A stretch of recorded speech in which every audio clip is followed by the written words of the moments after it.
नमस्कार विद्यार्थियों, आज हम पढ़ते हैं फलन। तो फलन होता क्या है? जब दो राशियां इस प्रकार हों कि किसी एक राशि के मान में परिवर्तन करें तो दूसरी राशि के मान में भी परिवर्तन हो, तो इस प्रकार ये जो राशियां कहलाती है क्या कहलाती है? संबद्ध राशियां कहलाती हैं, रिलेटेड राशियां कहलाती हैं कि एक के मान में परिवर्तन किया तो दूसरे के मान में भी क्या हो रहा? स्वतः परिवर्तन होगा। और इस परिवर्तन को व्यक्त करना ही क्या कहलाता है? फलन कहलाता है। उसमें एक संबंध है जिसके कारण किसी एक के मान को चेंज करें तो दूसरे का मान क्या हो रहा है? अपने आप परिवर्तित हो रहा है। ठीक, तो ये कहलाता है आपका क्या? संबंध। और इस संबंध को व्यक्त करना ही कहलाता है फलन। या दूसरे शब्दों में कहें, मान लीजिए कोई दो समुच्चय इस प्रकार हो जिनमें किसी एक के अवयव को x से तथा दूसरे के अवयव को हम y से रिप्रेजेंट करें, तो दो चर x और y इस प्रकार संबंधित हो कि x के प्रत्येक मान के लिए y का एक निश्चित मान प्राप्त हो, तो हम y को x का फलन कहते हैं। इसे निम्न प्रकार दर्शाया जाता है, y is equal to F x या F x is equal to y. इस प्रकार से हम इसे व्यक्त करते हैं। एक बहुत ही साधारण से उदाहरण से इसे हम समझते हैं। मान लीजिए आपकी क्लास में टोटल बच्चे कितने हैं? 25 बच्चे हैं। तो 25 बच्चे हैं, 11th क्लास में पढ़ रहे हैं, तो उनके ऑब्वियसली 5 सब्जेक्ट होंगे। 5 सब्जेक्ट है तो 5 सब्जेक्ट की 5 बुक होगी। तो मान लीजिए किसी दिन आपकी क्लास में 20 बच्चे आते हैं, तो 25 में से 20 बच्चे आएंगे तो उनकी जो पुस्तकों की संख्या है वो कितनी होगी? 100 होगी। और मान लीजिए किसी दिन 25 के 25 आ जाते हैं तो वो कितनी होगी पुस्तकों की संख्या? पुस्तकों की संख्या होगी 125। तो पुस्तकों की संख्या किस पर निर्भर कर रही है? ये कर रही विद्यार्थियों की संख्या पे। तो यहाँ पे क्या हो जाएगा? जो विद्यार्थियों की संख्या है वो क्या होगी? एक x का फलन होगी। या हम ये मानते विद्यार्थियों की संख्या पर पुस्तकों की संख्या निर्भर कर रही है। तो हम ऐसा लिख सकते हैं कि जो पुस्तकों की कुल संख्या है वो किस पर निर्भर कर रही है? विद्यार्थियों की संख्या पर। तो इसे हम इस तरीके से लिख सकते हैं, y is equal to F X, जहां पे विद्यार्थियों की संख्या क्या होगी?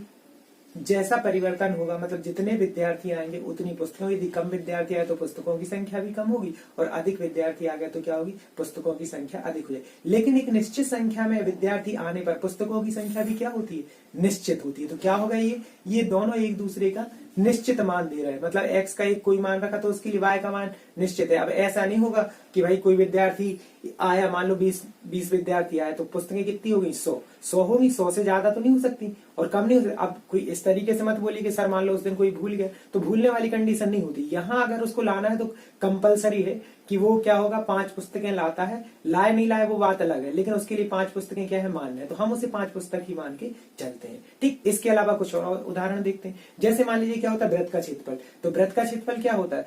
बढ़ भी सकता है, घट भी सकता है। कैसे घटेगा और कैसे बढ़ेगा? यदि मान लीजिए वृत्त की त्रिज्या ले, त्रिज्या को हमने छोटा किया, कम करते जाएंगे तो उस वृत्त का क्षेत्रफल क्या होगा? कम होते जाएगा। और यदि उसकी त्रिज्या बढ़ाते जाए तो वह वृत्त बड़ा होगा, जिससे क्या होगा? उसका क्षेत्रफल बड़ा हो जाएगा। तो वृत्त का जो क्षेत्रफल होता है उसका जो सूत्र होता है a इज इक्वल टू होता है पाई आर स्क्वायर। तो यहाँ पे ये भी क्या होगा? एक फलन होगा जो किसके सापेक्ष होगा? r के सापेक्ष होगा। मतलब r का यदि मान कैसा होगा? घटेगा बढ़ेगा, तो इसका मान भी क्या होगा? घटेगा बढ़ेगा। इसी प्रकार हम कुछ त्रिकोणमितीय अनुपात होते हैं, जैसे sine x, cos x, tan x and so on. जितने भी त्रिकोणमितीय अनुपात है इनका जो x का मान होगा, मान लीजिए x बराबर 0 है तो साइन का मान कुछ और होगा, x बराबर 30 है तो इसका मान कुछ और होगा। इसी प्रकार cos tan सब में चलेगा। जो भी वहां पे x का मान होगा उसके सापेक्ष साइन के जो मान है वो कैसे होते जाएंगे? परिवर्तित होते जाएंगे। इसके बाद मान लीजिए सिंपल कोई एक बहुपद दिया है, y is equal to X square plus 1। यहाँ पे जो है y जो है वो किसका फलन है? x का फलन है। यहाँ पे भी ये साइन x cos x के फलन है। यहाँ पे जो वृत्त के क्षेत्रफल की बात कर रही थी ये किसका है? r का फलन है। जैसा जैसा r का मान परिवर्तित होगा वैसा वैसा क्या होगा? इसका क्षेत्रफल परिवर्तित होगा। जैसे जैसे x का मान होगा यहाँ साइन cos tan के मान परिवर्तित होंगे, और जिस प्रकार यहाँ पे x का मान परिवर्तित होगा उसी प्रकार हमें क्या होगा? उसके संगत हमें y का मान मिलेगा। तो इस प्रकार हम ये कह सकते हैं कि जो फलन होता है, जो दो चर होते हैं, इनके बीच एक संगतता या एक संबंध प्रदर्शित करता है, जिसे हम क्या कहते हैं? फलन कहते हैं। और फलन को किस तरीके से रिप्रेजेंट किया था? y is equal to F x या F x is equal to y. Mapping या फलन में क्या होता है? यदि किसी समुच्चय A के प्रत्येक अवयव को किसी नियम अथवा निर्देश के द्वारा समुच्चय B के किसी विशिष्ट अर्थात अद्वितीय अवयव से संबंधित किया जाए तो इस नियम या निर्देश को हम प्रतिचित्रण या फलन कहते हैं। मान लीजिए a और b क्या है? ये दो अरिक्त समुच्चय है। ठीक, यदि a जो है a x के संगत तथा b y के संगत कोई अवयव है, इसको निरूपित करें तो यहाँ पे जो फलन होगा वो हो जाएगा F x is equal to Y. जहां पे ये जो कहना चाहिए y जो होता है वो क्या होता है? x की एक इमेज होता है, ठीक, या x का प्रतिबिंब होता है। और x को हम क्या बोलते हैं, y का पूर्व प्रतिबिंब कहते हैं। यदि ये जो समुच्चय a और b है तो इनका जो फलन होता है, फलन a से b, इसे हम निम्न प्रकार से दर्शाते, f such that a tends to b। इस प्रकार से हम फलन को दर्शाया जाता है।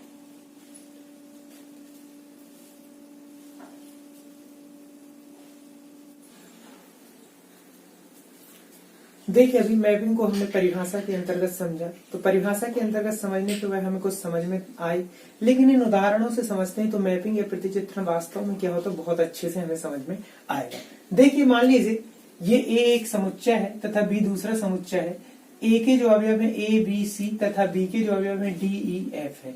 यह फलन इस प्रकार है कि fx = y। यहाँ पे क्या है, A जो है x के संगत तथा y जो है वो किसको कर रहा है, आपको B जो है y के संगत अवयव को रिप्रेजेंट कर रहा है।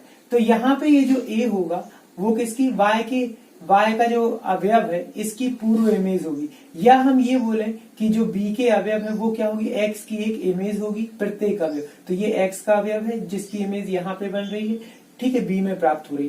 तो ये जो A है वो क्या होगा, B के अवयव की पूर्व इमेज होगी, मतलब पहले बन रही। तो ये इसके पहले यहाँ से मान लो प्रकाश डाला तो ये हो जाएगा, इसकी इमेज कहाँ बन रही, यहाँ पे। तो ये किसके द्वारा इमेज बन रही, इस A अवयव के कारण। तो इस A अवयव को हम इसकी क्या बोलेंगे, पूर्व इमेज या पूर्व प्रतिबिंब, और इसको जो हम बोलेंगे इसकी इमेज या इसका प्रतिबिंब कहेंगे।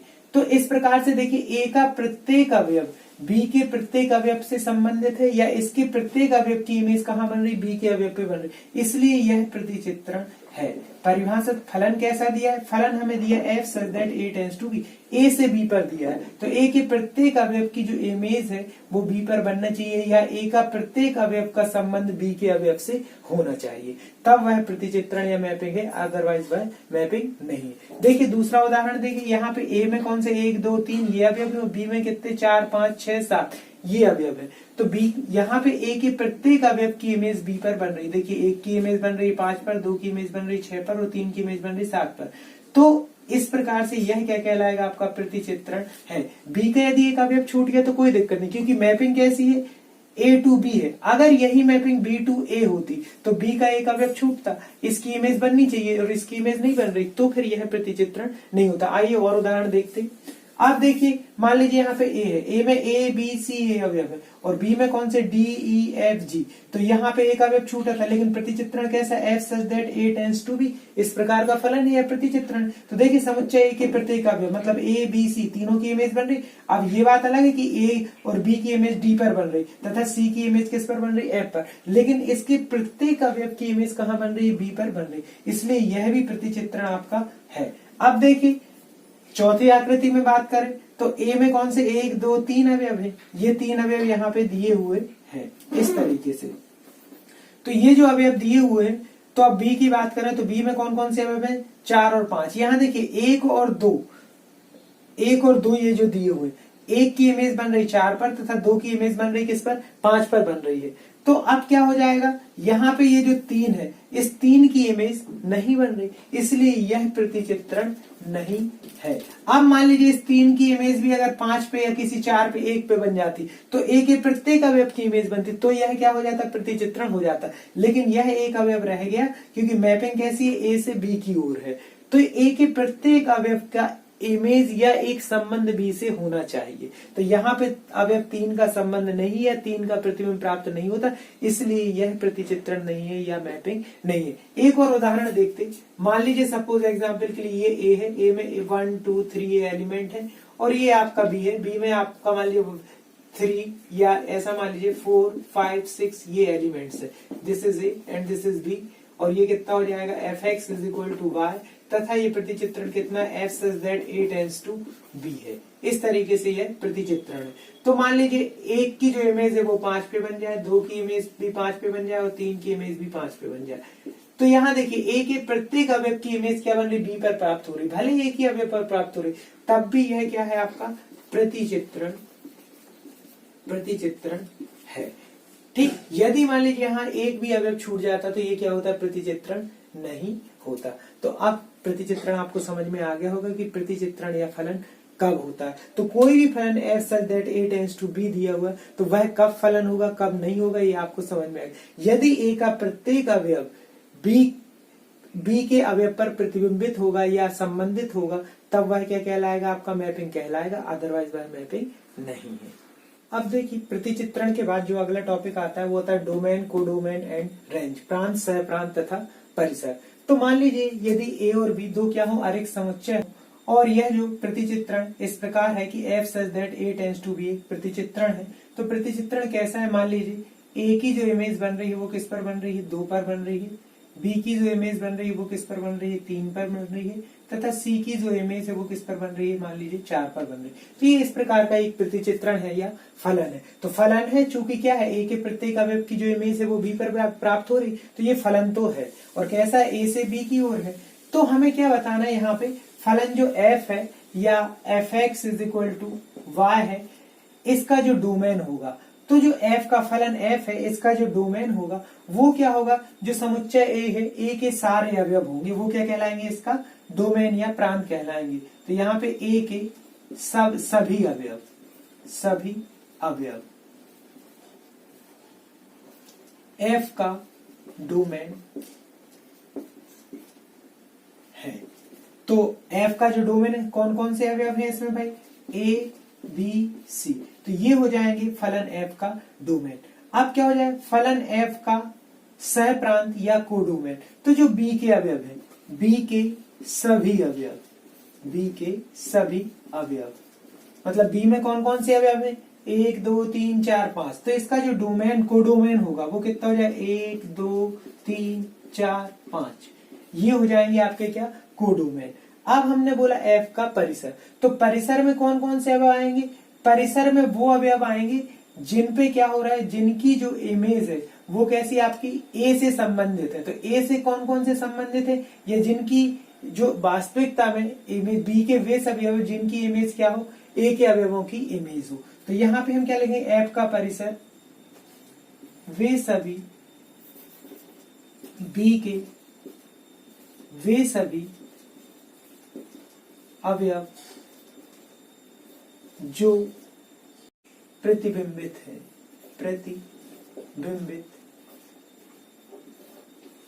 मतलब एक जो समुच्चय ए है, इनके अवयवों की जो भी इमेज इस बी में बन रही, मान लीजिए कितनी बन रही, 2 की, ए की इमेज बन रही 2 पर, बी की इमेज बन रही 3 पर और सी की इमेज बन रही 4 पर, तो इनका जो परिसर होगा, परिसर में सिर्फ प्रतिबिंब बनने वाले अवयव आएंगे, बी के वे सभी अवयव जो क्या है, ए की प्रतिबिंब है। तो क्या हो जाएगा आपका 2 3 और 4, ये कहलाएंगे इसका क्या, रेंज या परिसर कहलाएगा।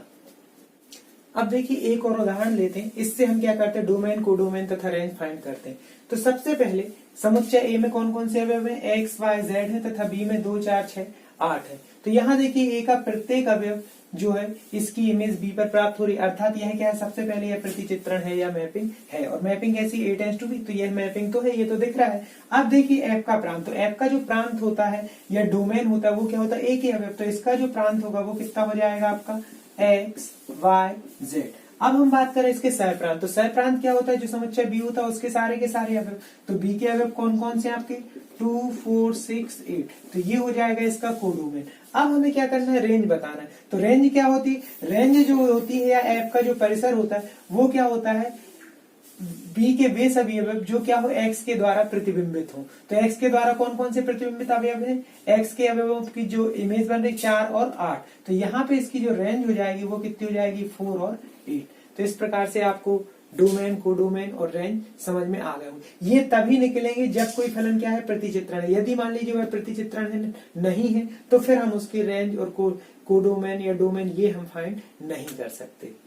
देखिए अब 1B.2 का एक क्वेश्चन है, निम्नलिखित फलनों का प्रांत या डोमेन ज्ञात कीजिए। यहाँ पे दिया है फलन f(x) is equal to 1/x - 3, यह एक फलन है। तो हमें इस फलन का डोमेन या प्रांत ज्ञात करना है। तो यहाँ पे देखिए फलन f(x) एक बहुपद फलन है, एक परिमेय फलन है। परिमेय क्यों है? परिमेय इसलिए कि ये px अपॉन qx के रूप में, अंश बटे हर के रूप में, इसलिए है क्या कहलाएगा आपका? परिमेय फलन कहलाएगा। तो इस फलन का अस्तित्व कब होगा? जब होगा जब ये हर क्या हो? शून्य ना हो। यदि हर शून्य हो गया तो इस फलन का अस्तित्व होगा क्या? नहीं होगा, क्योंकि ये 0 हो जाएगा तो 1/0 मतलब क्या हो जाएगा? अपरिभाषित। तो फलन परिभाषित कब होगा? जब इसके हर का मान शून्य ना हो। तो एक परिमेय फलन है, अतः इस फलन का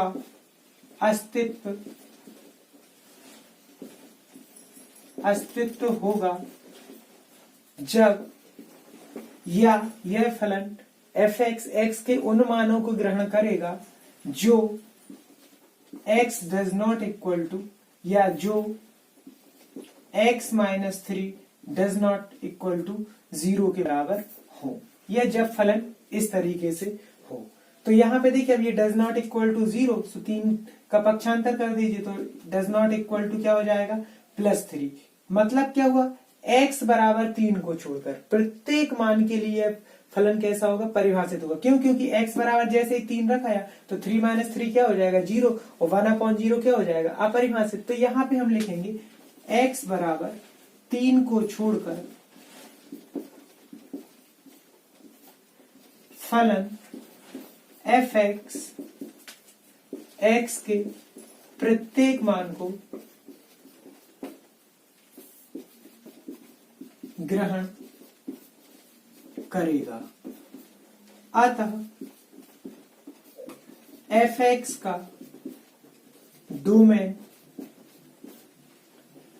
जो होगा वो कैसा होगा? जो रियल संख्याएं होंगी उनमें से हम क्या कर देंगे? ये जो 3 है इसको हम क्या कर देंगे? माइनस कर देंगे। तो इसके सामने क्या लगा दिया था? r-3। मतलब 3 जब मान रखेंगे तो उसके सामने क्या हो जाएगा? ऋण हो जाएगा। तो ऋण और ये कितना हो जाएगा? ऋण 6। तो इसका क्या है? एक अस्तित्व रहेगा। तो इस तरीके से ये क्या हो जाएगा? इसका प्रांत हो जाएगा। देखिए अगला क्वेश्चन है fx = 2x + 1/x² - 1। fx का एक परिमेय फलन है, ठीक। तो इसे हमें, इसका क्या करना है? हमें प्रांत ज्ञात करना है। तो माना यह क्या है? fx एक क्या है? परिमेय फलन। क्यों? क्योंकि px अपॉन qx के रूप का है। तो हमने क्या किया? fx x के उन सभी वास्तविक मानों को ग्रहण करेगा, या इस फलन का अस्तित्व तब होगा जब ये हर क्या हो? शून्य ना हो। हर शून्य नहीं होगा, अर्थात ये क्या हो जाएगा? हर को हमने लिख दिया x² - 1 does not equal to 0। अब ये होगा तो क्या हो जाएगा? x² does not equal to, ये कितना हो जाएगा? इधर आएगा -1 तो प्लस, अब स्क्वायर लगा हुआ है तो x does not equal to क्या हो जाएगा?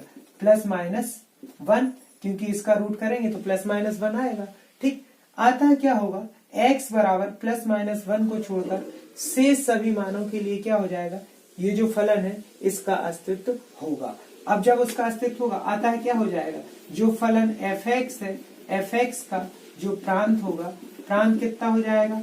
r माइनस कितना हो जाएगा आपका? +-1। तो जो वास्तविक संख्याओं का समुच्चय है इसमें से यदि हम +-1 को छोड़ दें तो प्रत्येक मानों के लिए क्या होगा? ये दिए गए फलन fx का अस्तित्व होगा। क्योंकि यहाँ पे 1 रखेंगे तो 1 - 1 क्या हो जाएगा? 0, चाहे प्लस का 1 रखो चाहे माइनस का 1। तो हम प्लस और -1 जो वास्तविक संख्याओं का समुच्चय इसमें से इसको छोड़ दें। अब यहाँ 2, 3, 4 या ऋण 2, ऋण 3, ऋण 4 कुछ भी रख दो तो इस फलन का क्या होगा? अस्तित्व होगा। जैसे हमने रखा यहाँ पे कितना?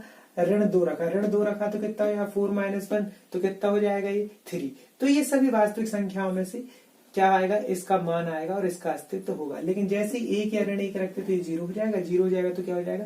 अपरिभाषित, और अपरिभाषित हो गया तो ये फलन नहीं होगा। तो इसका जो प्रांत होगा वो कितना हो जाएगा आपका? वास्तविक संख्याओं में से +-1 r को छोड़कर शेष सभी मान क्या होंगे? इसके प्रांत होंगे। तो इस तरीके से इसका प्रांत जो है वो दर्शाया जाता है।